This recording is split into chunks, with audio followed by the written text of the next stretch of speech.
love one another, the true meaning of Jesus' command. How many times have we heard this specific phrase from the New Testament, John chapter 13, 34, 35. Love one another, a sentence that is the flag of our Christianity, a sentence that they use to indicate to the people that all people together must be loved and tolerate each other without conditions, restrictions, and measure. But is that so? Did Jesus Christ say love one another as an exhortation to an audience that was watching him? Did he say it as a teaching in the Gospels, that is, with all people, that all people should love one another? Is it written like that in the text?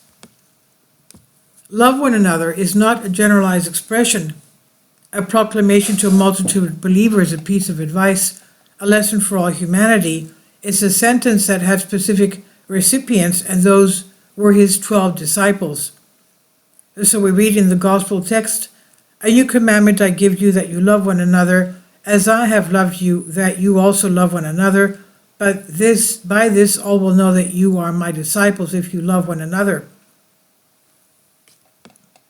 Translation, "A new commandment I give you, that you love one another, as I've loved you, so that also you are to love one another, and by this all will know that you are my disciples, and you have love for one another."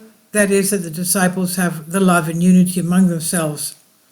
This particular paragraph was said after the Last Supper, and exclusively to his disciples.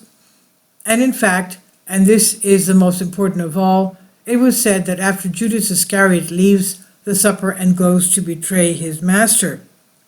And that is, not only was it a closed command addressed only to his disciples, but it was also a command that was addressed to 11 of them, excluding Judas.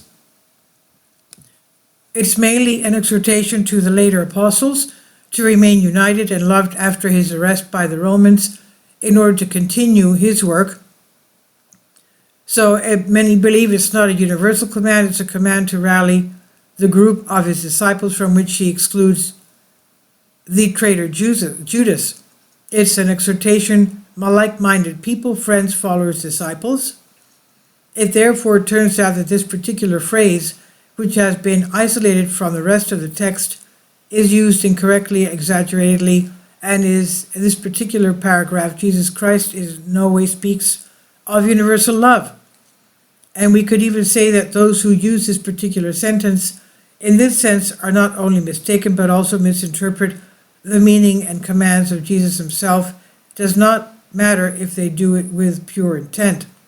And scholars of patristic texts and hierarchs should not continue to paraphrase it as they please. This is by John Kotsis.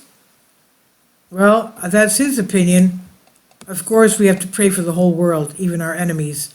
Jesus Christ clearly said, love your enemies and pray for them. Because, they can turn out to be, after their conversion, the biggest saints.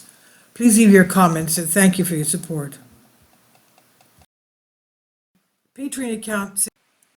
The daily posts are 5 videos daily, and they are totally different from what I have on my YouTube channel. Thank you so much for your support, and that you find all my content so interesting. You'll find the Patreon account details in the description box below.